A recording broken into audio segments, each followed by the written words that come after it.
এই মেরাজ প্রত্যেকটা মুসলমান নবীজি সাল্লাল্লাহু আলাইহি ওয়াসাল্লামের এই মেরাজটাকে বিশ্বাস করে কি করে না? কথা বলবেন, করে কি করে না? যদিও এইটা একান্তই নবীজির জন্য খাস, এইটা দুনিয়ার কোনো মাখলুক এমনকি ফেরেশতারা পর্যন্ত এই কাজ করতে পারে না। কি বলেন? সপ্তম আসমানের পরে সিদরাতুল মুনতাহা যাওয়ার পরে ফেরেশতা, সমস্ত ফেরেশতাদের সর্দারকে জিবরাইল আলাইহিস সালাম, কে? জিবরাইল আলাইহিস সালাম। ওইখানে যায় জিবরাইল আলাইহিস সালাম বলে কি, ইয়া রাসূলুল্লাহ আমাকে বিদায় দেন। কেন? এতক্ষণ পর্যন্ত দুনিয়া থেকে এই পর্যন্ত আমার সীমানা, আমার বর্ডার এটা, এরপরে আমার যাওয়ার কোনো অনুমতি নাই, আমি যাইতে পারবো না। তাহলে তারপরেও আল্লাহ রাব্বুল আলামিনের ৭০,০০০ যে নূরের পর্দা আছে এইগুলা বেদ করে আল্লাহ রাব্বুল আলামিন তার হাবিবকে আরশে মহল্লায় নিয়ে নবীজির সাথে একান্ত কথা বলেছেন, যা দুনিয়ার ইতিহাসে কেহ কারো দ্বারা সম্ভব না। এইগুলা আমাদের মাথায় ধরুক আর না ধরুক, কয়দিন লাগছে এই কাজগুলো আঞ্জাম দেওয়ার জন্য? কথা, কয়দিন লাগছে? রাতের একটা অংশ, রাতের এশার নামাজ পড়ে যে বাসায় ঘুমাইছে, তখন তার এশার নামাজ ছিল না।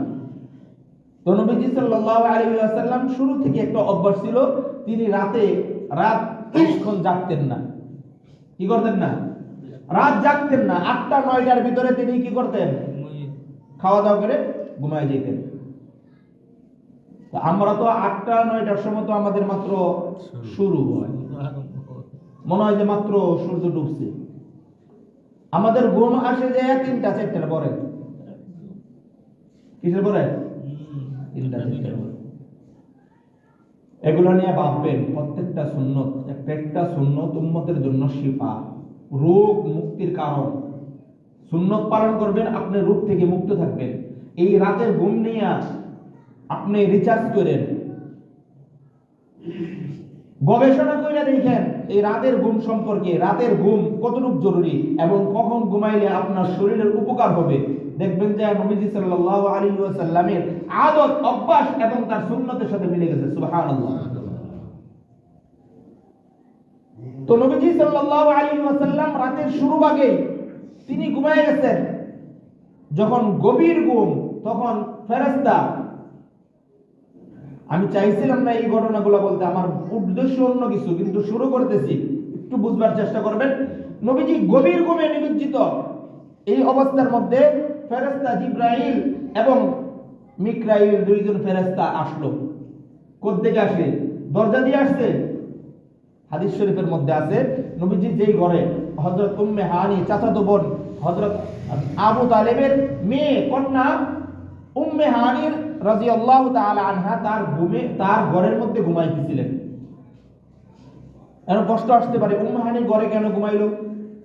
আসে কি আসে না? দেখেন কথা শুধু বাড়াইতেছে, অন্যদিকে চলে যেতেছি, মূল কথার দিকে যাইতেই পারতেছি না। উম্মে হানি রাদিয়াল্লাহু তাআলা আনহায়ের ঘরে এই জন্য ছিলেন, নবীজি এইখানে থাকার পূর্বে তায়েফ গিয়েছিল। কোথায় গিয়েছিল? তায়েফ গিয়েছিল। তায়েফের মধ্যে, তায়েফ যাওয়ারও কারণ আছে, পটভূমি আছে না? কিসের জন্য গেছে? মক্কার কাফের মুশরিকরা এত পরিমাণে নির্যাতন করছে, আর মক্কায় টিকতে পারলেন না, তখন এই দাওয়াতি কাজ করার জন্য তায়েফ গেছে। তায়েফ যাওয়ার অবস্থা আমরা সকলেই জানি, ওইখানেও কাফের মুশরিকরা নবীজি সাল্লাল্লাহু আলাইহি ওয়াসাল্লামের উপর অকাট্য নির্যাতন করছে, আর থাকতে পারে না। তো নবীজি এখন আবার পুনরায় নিজের মাতৃভূমি, নিজের বাড়িতে আসবে, নিজে একটা আশঙ্কার মধ্যে ছিলেন, আমি যাব, একবার চলে আসছে, আবার যদি ওইখানে যায় আর কাফের মুশরিকরা এসে আমার উপরে হামলা করে। তো আবু তালেবের কন্যা, আবু তালেব তো আগে থেকে সম্মানী ব্যক্তি ছিল, মক্কার লিডার ছিল। তো আবু তালেবের কন্যা হযরত উম্মে হানি রাদিয়াল্লাহু তাআলা আনহা, তিনি যখন দেখলেন যে আমার ভাই সে এরকম আশঙ্কায় আছে, তো তিনি যায়া নবীজি সাল্লাল্লাহু আলাইহি ওয়াসাল্লামকে আইনা আবু তালেব ওই উম্মে হানি রাদিয়াল্লাহু তাআলা আনহার ঘরে জায়গা দিলেন, আশ্রয় দিলেন। তো নবীজি সাল্লাল্লাহু আলাইহি ওয়াসাল্লাম এই ঘরে থাকতেছিলেন। গভীর রাতে দুইজন ফেরেশতা বাসার যে উপরের ছাদ ছিল ওই ছাদ দ্বিখণ্ডিত করে নবীজি সাল্লাল্লাহু আলাইহি ওয়াসাল্লামের কাছে নামছে। কোত্থেকে আসছে? ছাদ দুই ভাগ করে তারপরে নিচে নামছে। ছাদ দুই ভাগ করে আসলো কেন? স্বাভাবিকভাবে আসতে পারতো, কিংবা ফেরেশতা, তারা তো ফেরেশতা, তারা যে কোনো ভাবে তারা ভিতরে আসতে পারতো। ছাদ দ্বিখণ্ডিত করে আসার মানে কি? বলে যে এইখান থেকে আল্লাহ তাআলা আশ্চর্যের কিছু ঘটবে আজকে রাত্রে, আশ্চর্য দিয়ে শুরু করছে। কি দিয়ে শুরু করছে? মাথার উপরে ছাদ দ্বিখণ্ডিত হয়ে যাওয়া, এটা কি আশ্চর্যের ঘটনা না? আশ্চর্য ঘটনা তো। এইটা শুরু করলেন আল্লাহ তাআলা এই জন্য যে আজকে রাত্রে এমন কিছু ঘটবে যেগুলা আশ্চর্য, স্বাভাবিকভাবে ঘটার কথা না। এইখান থেকে শুরু। দেখা যায় অনেক সময় কোন একটা কিছু হওয়ার পূর্বে আলামত বোঝা যায়, ও অমুক দিন তো দেখছিলাম এই হয়েছিল, এইটা একটা নিদর্শন হইতে পারে। এই আলামত স্বরূপ ফেরেশতা দুইজন ছাদ দ্বিখণ্ডিত করে ঢুকছে। ঢুকার পরে আল্লাহর হাবিব সাল্লাল্লাহু আলাইহি ওয়াসাল্লামকে এখন একজন ফেরেশতা আরেকজন ফেরেশতাকে জিজ্ঞেস করতেছে, একজন মাথার কাছে একজন পায়ের কাছে। দুইজন ফেরেশতা একজন আরেকজনকে জিজ্ঞাসা করে, ও ভাই ফেরেশতা, ও ভাই মিকাইল, আমরা এখানে কেন আসছি? জিবরাইল বলে আল্লাহ তাআলা প্রেরণ করেছে এই লোকটাকে নিয়ে তার দরবারে চলে যেতে। তো মিকাইল বলতেছে, ভাই সে তো ঘুমায়, ঘুমের থেকে ডাক দিবে কে? জিবরাইল বলে, আপনি ডাক দেন। কাকে? জিবরাইল বলতেছে মিকাইলকে, আপনি ডাক দেন। দুইজন বড় বড় ফেরেশতা একজন আরেকজনকে বলতেছে আপনি ডাক দেন। সে বলে আপনি ডাক দেন। মিকাইল বলে, ভাই আপনি ওনার কাছে নবুয়ত নিয়া, নবুয়তের বিভিন্ন বার্তা নিয়া, ওহী নিয়া 24,000 বার আসছেন। কোন সময় আসছেন? 24,000 বার আসছেন। তার সাথে আপনার আসা যাওয়া বেশি, সে আপনাকে চিনে, আপনার পরিচয় আছে, তাহলে আপনিই ডাক দেন। এই কথা যখন বলতেছিল নবীজি সাল্লাল্লাহু আলাইহি ওয়াসাল্লাম চোখ দুইটা খুলে বলতেছে, কাউকে ডাক দিতে হবে না। বলে সুবহানাল্লাহ। নবীজি কি বলেন? তোমাদের কাউকে ডাক দিতে হবে না, আমি সব শুনতে পাইতেছি। তো ফেরেশতারা অবাক, আপনি না ঘুমাইলেন, আপনি সব শুনলেন কিভাবে? নবীজি সাল্লাল্লাহু আলাইহি ওয়াসাল্লাম বলেন, নবীদের চোখ ঘুমায়, অন্তর ঘুমায় না। নবীদের চোখ ঘুমায়, অন্তর ঘুমায় না। আর আমাদের কি ঘুমায়? চোখ অন্তর সবই ঘুমায় আমাদের। এই জন্য আমাদের দুনিয়ার কোনো হুঁশ থাকে না। তো তাদের চোখ বন্ধ থাকে, কিন্তু কলবটা, তাদের অন্তরগুলা কি থাকে? খোলা থাকে, সব শুনতে পায়। তো আল্লাহর হাবিব সাল্লাল্লাহু আলাইহি ওয়াসাল্লাম জিজ্ঞাসা করলেন, ব্যাপার কি, কিসের জন্য আসছো? এখন জিবরাইল বলতেছে, আমি আসছি আল্লাহ তাআলা আপনাকে নিয়ে যাওয়ার জন্য, আল্লাহ তাআলার দরবারে আমাকে পাঠাইছে। এইখান থেকে ঘটনা আমরা পূর্বে বহুবার শুনেছি, এই ঘটনাগুলো বলবো না। উদ্দেশ্য হলো নবীজি সাল্লাল্লাহু আলাইহি ওয়াসাল্লামের এই যে মেরাজ, আশ্চর্য ধরনের মেরাজ, প্রত্যেকটা মুসলমান বিশ্বাস করে কি করে না? প্রত্যেকটা মুসলমান এই মেরাজকে যদি কেউ বিশ্বাস না করে তাহলে তার ঈমান থাকবে না। কারণ আল্লাহ রাব্বুল আলামিন কুরআনে কারীমের মধ্যে সূরা বনি ইসরাঈলের শুরুতেই আল্লাহ তাআলা বলেন, সুবহানাল্লাযী আসরা বিআবদিহি লাইলাম মিনাল মাসজিদিল হারাম ইলাল মাসজিদিল আকসাল্লাযী বারাকনা হাওলাহু লিনুরিয়াহু মিন আয়াতিনা ইন্নাহু হুয়াস সামিউল বাসীর। আল্লাহ তাআলা নিজেই আশ্চর্যান্বিত হয়ে বলতেছে, সুবহানাল্লাহ, কি আশ্চর্যের ঘটনা! আসরা বিআবদিহি, যেই সত্তা তার বান্দাকে, তার গোলামকে, অর্থাৎ মুহাম্মদ সাল্লাল্লাহু আলাইহি ওয়াসাল্লামকে লাইলাম মিনাল মাসজিদিল হারাম ইলাল মাসজিদিল আকসা, যে মসজিদে হারাম থেকে মসজিদে আকসা পর্যন্ত রাত্রিকালে ভ্রমণ করাইছেন, রাতে সফর করাইছেন, ভ্রমণ করাইছেন। যে মসজিদে আকসা আল্লাযী বারাকনা হাওলাহু লিনুরিয়াহু মিন আয়াতিনা, আল্লাহ রাব্বুল আলামিন মসজিদে আকসার চতুর্দিকে বরকত দিয়ে বরকত পরিপূর্ণ করে দিয়েছে।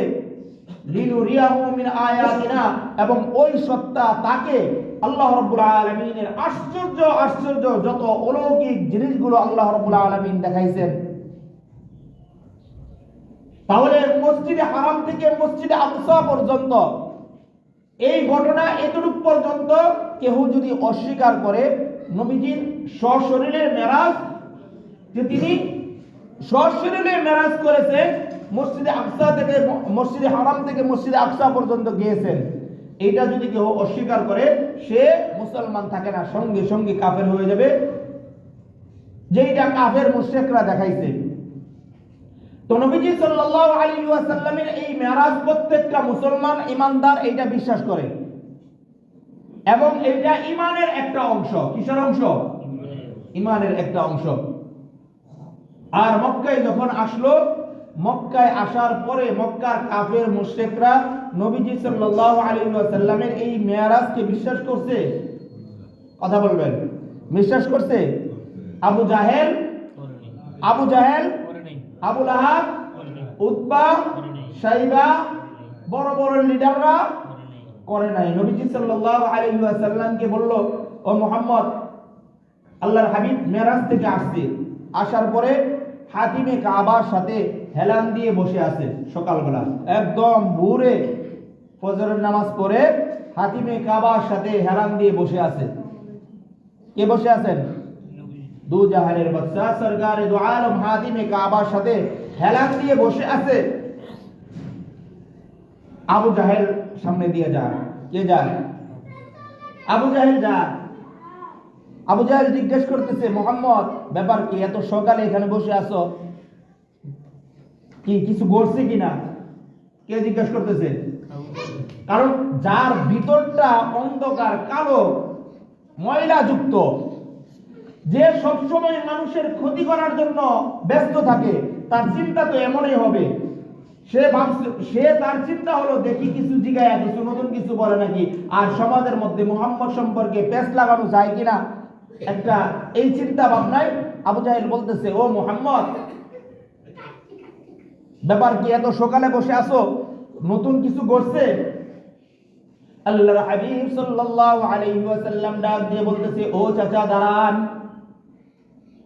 আপনি আমাকে জিজ্ঞেস করেছেন আজকে আমার সাথে কিছু ঘটেছে কিনা?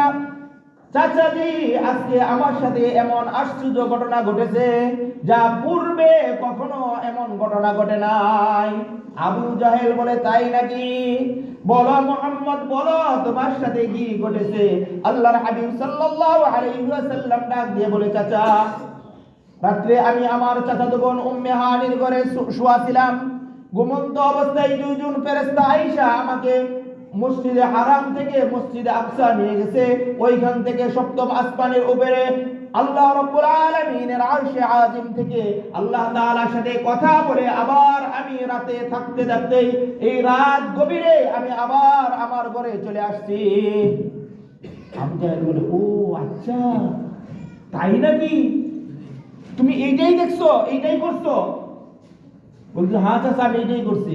এখন আবু জাহেল বলে, মুহাম্মদ, এই যে আমার সাথে যে কথাগুলো বললা, মক্কার সবার সাথে কি এই কথা বলতে পারবা? সবাইকে এটা জানাইতে পারবা? মুহাম্মদ সাল্লাল্লাহু আলাইহি ওয়াসাল্লাম বলতেছে, অবশ্যই জানাইতে পারবো, অবশ্যই বলবো। তো আবু জাহেল বলতেছে, অপেক্ষা করো, দেখো আমি সবাইকে ডাকতেছি, তুমি সবার সামনে এই কথাগুলো বলো। কারণ আবু জাহেলের চিন্তা হলো, এইটা যে কথা বলছে, এতদিন পর্যন্ত তো মানুষ কিছু বিশ্বাসযোগ্য কথা ছিল, কিন্তু আজকে রাত্রে এই যে কথাগুলো বলতেছে, এইগুলা বিশ্বাসযোগ্য না।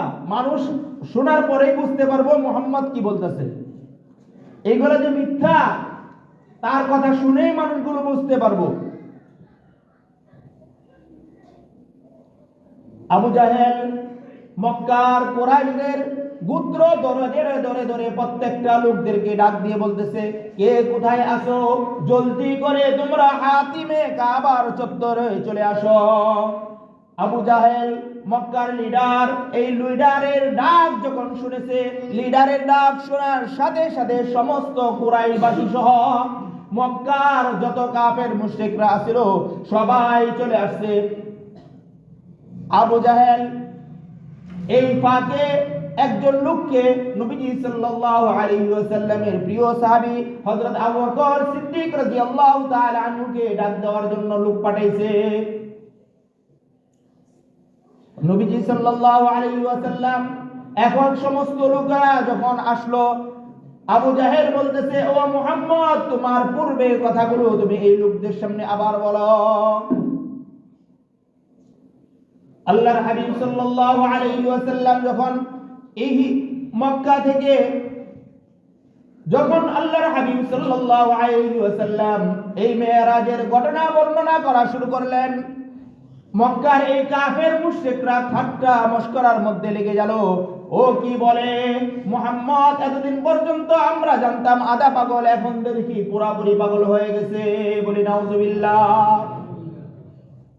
এই দিক দিয়ে আবু জাহেলের কাছে সংবাদ পাঠানো হলো, আবু বকর সিদ্দিক রাদিয়াল্লাহু তাআলা আনহু এর কাছে সংবাদ পাঠানো হলো, ও আবু বকর, তুমি যার অনুসরণ করো তোমার বন্ধু মুহাম্মদ, সে বলতেছে অদ্য রজনীতে এই মক্কা থেকে বাইতুল মুকদ্দাস গেছে, আবার রাতে থাকতে থাকতে আবার চলে আসছে। আবু বকর সিদ্দিক রাদিয়াল্লাহু তাআলা আনহু বলে, এই কথা তোমরা কিভাবে বললে? এই কথা কি মুহাম্মদ সাল্লাল্লাহু আলাইহি ওয়াসাল্লাম বলেছে কিনা? ওই লোক বলল, হ্যাঁ, এই কথা মুহাম্মদ সে তার নিজ মুখে বলেছে। আবু বকর সিদ্দিক রাদিয়াল্লাহু তাআলা আনহু সঙ্গে সঙ্গে ডাক দিয়ে বলে, এই কথা যদি আমার রাসূল বলে থাকে তাহলে আমানতু বিল্লাহি ওয়া রাসূলিহি, আমি আমার হাবিব সাল্লাল্লাহু আলাইহি ওয়াসাল্লামের এই কথার উপর পরিপূর্ণ বিশ্বাস স্থাপন করলাম। সুবহানাল্লাহ। আবু বকর সিদ্দিক রাদিয়াল্লাহু তাআলা আনহু চিন্তা করে দেখলেন, কাফের মুশরিকরা মক্কার চত্বরে আমার হাবিবকে কষ্ট দিতেছে, আর এখানে থাকা যায় না, আমি দ্রুত যাই নবীজি সাল্লাল্লাহু আলাইহি ওয়াসাল্লামের কাছে যাই। দ্রুত আল্লাহর হাবিব সাল্লাল্লাহু আলাইহি ওয়াসাল্লামের কাছে আসলো। আসার পরে দেখে কাফের মুশরিকরা নবীজিকে নিয়ে, নবীজির এই কথাগুলোকে নিয়ে, মেরাজকে নিয়ে ঠাট্টা মশকরা করতেছে। এখন আবু জাহেল বলতেছে, ও মুহাম্মদ, তুমি যদি সত্যি সত্যি বাইতুল মুকদ্দাস যায় থাকো, আমরা বহুবার বাইতুল মুকদ্দাস গেছি, ও মুহাম্মদ তোমার বলতে হবে ওই বাইতুল মুকদ্দাস তুমি গেছো, ওইখানে যাওয়ার পরে তুমি কি কি দেখে আসছো, বাইতুল মুকদ্দাসে কি কি আছে, বাইতুল মুকদ্দাসের কয়টা দরওয়াজা আছে, কয়টা জানালা আছে, কয়টা গেট আছে, এই সব কিছু তোমার বলতে হবে। কি কি রঙের করা, এই সব কিছু যদি তুমি বলতে পারো তাহলে আমরা বুঝবো তুমি রাতের একটা অংশের মধ্যে তুমি গিয়ে বাইতুল মুকদ্দাস থেকে ফিরে আসছো। তোমার বলতে হবে তুমি যেহেতু গেছো, ওইখানে যাওয়ার পরে কি কি দেখে আসো, বাইতুল মুকদ্দাসের কিছু নমুনা আমাদেরকে শোনাও, তাহলে বুঝতে পারবো তুমি গেছো কি গেছো না। আপনারা বলেন তো দেখি, নবীজি সাল্লাল্লাহু আলাইহি ওয়াসাল্লাম ওই বাইতুল মুকদ্দাসে গেছে, ওইখানে যায়া দরজা জানালা এইগুলা গুনতে গেছে না? অল্প সময়ের সফর, এইগুলা তো গুনতে যায় না। আমরা অনেকে আছি, যদি জিজ্ঞাসা করা হয় আমাদের এই মসজিদ দোতলা মসজিদ, এই মসজিদের মধ্যে কয়টা জানালা আছে, কি বলেন? অসম্ভব। হঠাৎ করে জিজ্ঞেস করলে অসম্ভব হয় না। যদি জিজ্ঞাসা করা হয় সামনে কেসি গেট আছে, কেসি গেটের মধ্যে কয়টা রড আছে, কি বলেন? আমি 9 বছর যাবত আছে, আমার জিজ্ঞেস করলে পারবো? অথচ আমি প্রত্যেক দিন এসে খুলি লাগাই। কি বলেন? এগুলা গোনার জিনিস, এগুলা গুনার জিনিস। এগুলা শুধু শুধু নবীজি সাল্লাল্লাহু আলাইহি ওয়াসাল্লামকে হেনস্থ করার জন্য এই আবু জাহেল তার বাহিনী দিয়ে নবীজিকে হেনস্থ করার চেষ্টা করতেছে। আল্লাহর হাবিব সাল্লাল্লাহু আলাইহি ওয়াসাল্লাম আসমানের দিকে তাকিয়ে বলতেছে, ও আমার মালিক, কাফের মুশরিকরা আবু জাহেল এরা মিলে আমাকে অপমানিত করার জন্য চেষ্টা করতেছে। ও আল্লাহ, তুমি তো জানো রাতের একটা অংশে সামান্য সময়ের জন্য আমি ওইখানে গিয়েছি, মক্কা বাইতুল মুকদ্দাসের কোনো কিছুই আমি রাতের অন্ধকারের মধ্যে দেখতে পারি নাই। ইয়া আল্লাহ, এখন এই কাফের মুশরিকদের প্রশ্নের উত্তর আমি কিভাবে দিব? আল্লাহ রাব্বুল আলামিন সঙ্গে সঙ্গে জিবরাইলকে বলে, ও জিবরাইল যাও, মক্কার মধ্যে আমার হাবিবকে কাফের মুশরিকেরা কষ্ট দিতেছে, ও জিব্রাইল যাও বাইতুল মুকদ্দাসে উঠিয়ে নিয়ে আমার হাবিবের সামনে ধরে দাও। কি করো? বাইতুল মুকদ্দাস থেকে তোমার হাতে নিয়ে গিয়ে ওইখানে আমার হাবিবের সামনে ধরো। আমার হাবিব দেখবে, গুনে গুনে গুনে গুনে তারপরে দেখে দেখে বলবে। কি বলেন? এইভাবে দেখা বলা তো সম্ভব না, কিন্তু গুনে গুনে বলা সম্ভব হবে কি হবে না? আর জিব্রাইলের মতো ফেরেশতা ওই বাইতুল মুকদ্দাস থেকে তুলে আনা তার জন্য অনেক কঠিন কাজ। কি বলেন? পারবেনি? আল্লাহু আকবার। এই গোটা পৃথিবীটাকে এই জিব্রাইল আলাইহিস সালাতু ওয়াস সালাম তার 6.5 যে ডানা আছে, একটা ডানার একটা অংশ দিয়ে যদি উপরে ঢিল দেয়, উপরে কত উপরে উঠবে আল্লাহ তাআলাই ভালো জানেন।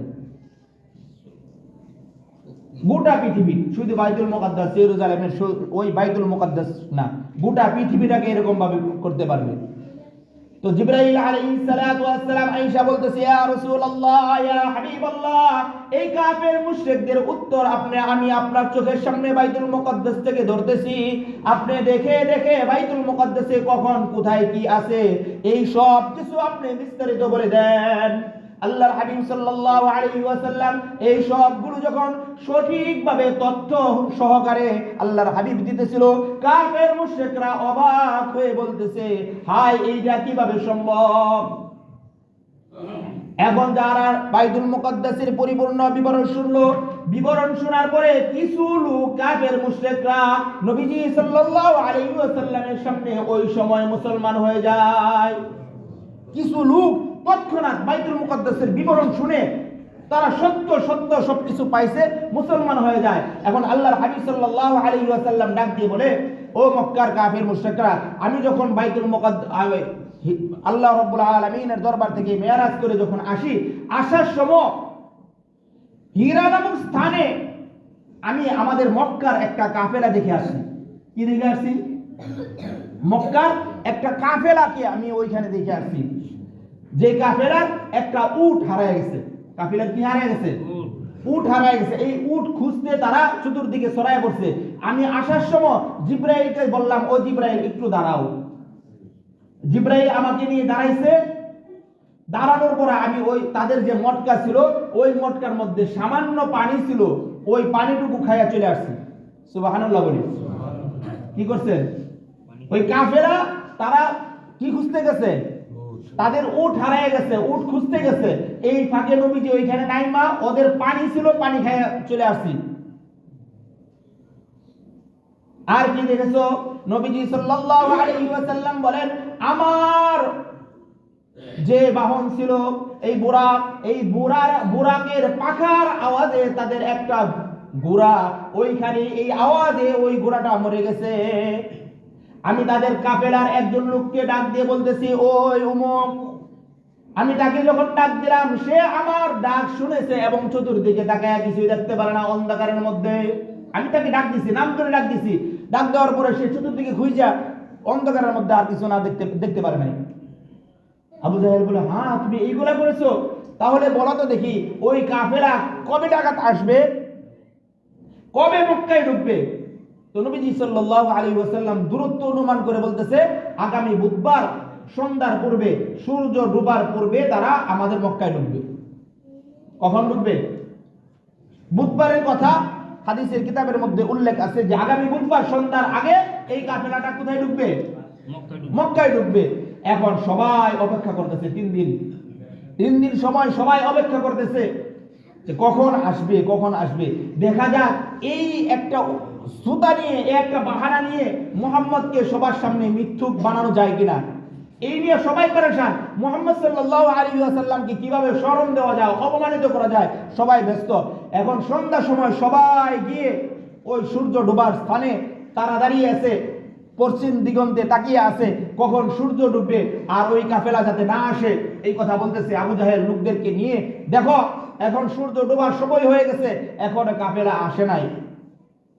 আল্লাহর হাবিব সাল্লাল্লাহু আলাইহি ওয়াসাল্লাম আসমানের দিকে ডাক দিয়ে বলে, ও মালিক, আমি তো শুধু অনুমান হিসাবে বলেছিলাম 3 দিনের ভিতরে চলে আসবে।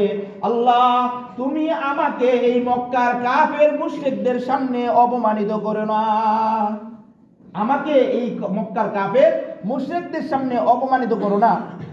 তো আল্লাহ রাব্বুল আলামিন সূর্য উঠানকে আল্লাহ, সূর্য ডুবানকে আল্লাহ।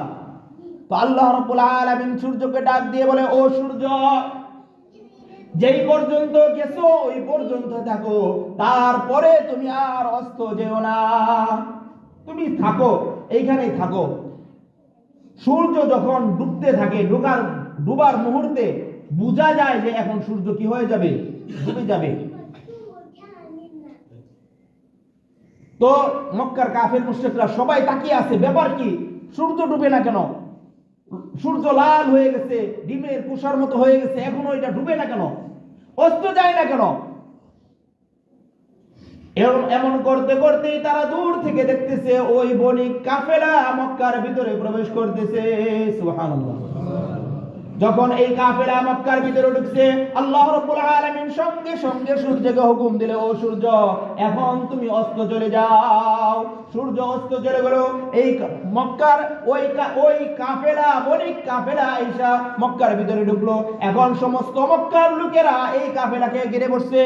ওই কাফেলার, ওই বণিক কাফেলার লোকেরা, তোমরা বলো মুহাম্মদ সাল্লাল্লাহু আলাইহি ওয়াসাল্লাম কি নাকি অমুক দিন রাতে, গত সোমবার রাতে নাকি সে তোমাদের কাছে গিয়েছিল। মুহাম্মদ বলতেছে সে তোমাদের পানি অমুক দিন রাতে, তোমাদের উট হারিয়ে গেছে, ওই উট খুঁজতে যখন তোমরা গেছো ওই সময় মুহাম্মদ গিয়ে তোমাদের পানি খাইয়ে আসছে। ওই কাফেলার সর্দার সহ সকল সদস্য বলতেছে, হ্যাঁ, সোমবার দিন রাত্রে আমাদের একটি উট হারিয়ে গেছে। উট খুঁজে যখন আমরা নিয়ে আসি, আসার পরে আয়েশা দেখি আমাদের মটকার মধ্যে পানি নাই। সুবহানাল্লাহ। বাস্তবিকই তো মুহাম্মদ যে কথা বলছে এটা তো সত্য। কে বললো তোমাদেরকে এই কথা? সবাই দেখায় দিয়ে বলতেছে মুহাম্মদ বলছে তোমাদের উট হারিয়ে গেছে, আয়েশা দেখো তোমাদের মটকার মধ্যে পানি নাই। বলতেছে হ্যাঁ, সত্য কথা। এখন এই কথা শোনার পরে ওই কাফেলার বহু লোক নবীজি সাল্লাল্লাহু আলাইহি ওয়াসাল্লামের হাতে ঈমান এনে মুসলমান হয়ে যায়। ওই কাফেলাকে জিজ্ঞেস করতেছে, আরেকটা ঘটনা ঘটেছে, একটা বিকট আওয়াজে নাকি তোমাদের এক উট, তোমাদের একটি ঘোড়া মরে যায়। কাফেলার লোকেরা বলতেছে তোমাদেরকে এই কথা কে শোনাইলো? বলতেছে মুহাম্মদ শোনাইছে। ওই কাফেলার লোকেরা বলতেছে হ্যাঁ, কথা বাস্তব, আমরা যখন আসতেছিলাম বিকট একটা শব্দ হইল, ওই শব্দে আমাদের একটি ঘোড়া মরে যায়। এই কথা শোনার সঙ্গে সঙ্গে ওই কাফেলার আরো কিছু লোক মুসলমান হয়ে যায়। ও বন্ধু, এরকম ভাবে যখন মুসলমান হইতেছিল, আবু জাহেল বলতেছে যাও যাও যাও, আজকের মতো মিটিং খতম হয়ে গেছে। অবস্থা বেশি ভালো না। দেখতেছি মুহাম্মদ যা বলে সব সত্য হয়ে যায়, আর এই সত্য শুনে মুহাম্মদের দলে চলে যাইতেছে। এই কথা দেখে মুসলমান এই আবু জাহেল মিটিং শেষ করে দেয়। নবীজি সাল্লাল্লাহু আলাইহি ওয়াসাল্লামের এই সশরীরে মেরাজ মহান রব্বুল আলামিন করাইছেন। এই মেরাজের সত্যই তো আল্লাহ রব্বুল আলামিন কাফেরদের মাধ্যমে, কাফেরদের জবানে আল্লাহ রব্বুল আলামিন করায় দেখাইছেন। সুবহানাল্লাহ। কাফেররা পর্যন্ত স্বীকার করতে বাধ্য হয়েছে। সময় কম, হিরাক্লিয়াসের বাদশা তার দরবারেও এরকম একটা ঘটনা নিয়ে গেছিল। ইনশাআল্লাহ সময় থাকলে আগামী জুমায় আলোচনা করার চেষ্টা করব যে ওইখানে কিভাবে নবীজি সাল্লাল্লাহু আলাইহি ওয়াসাল্লাম যে বাস্তব মেরাজ করেছে, কাফের মুশরিকরা পর্যন্ত ওইখানেও স্বীকার করে নিয়েছে হ্যাঁ ওই রাতে কিছু একটা ঘটেছে। মুহতারাম হাজিরিন, নবীজি সাল্লাল্লাহু আলাইহি ওয়াসাল্লামের এই মেরাজ, সশরীরে মেরাজ, এইটা প্রত্যেক ইমানদার মুসলমান তারা অন্তর দিয়ে বিশ্বাস করে। নবীজি সাল্লাল্লাহু আলাইহি ওয়াসাল্লাম কি মেরাজ থেকে কি নিয়ে এসেছেন সবাই জানে। আল্লাহ রাব্বুল আলামিন যখন নবীজি সাল্লাল্লাহু আলাইহি ওয়াসাল্লামকে 50 ওয়াক্ত নামাজ দিয়েছিল এই উম্মতের জন্য, কয় ওয়াক্ত দিয়েছিল? কথা বলবেন, কয় ওয়াক্ত দিয়েছিল? 50 ওয়াক্ত। যখন নিয়ে আসে, আয়েশা মুসা আলাইহিস সালামের সাথে দেখা।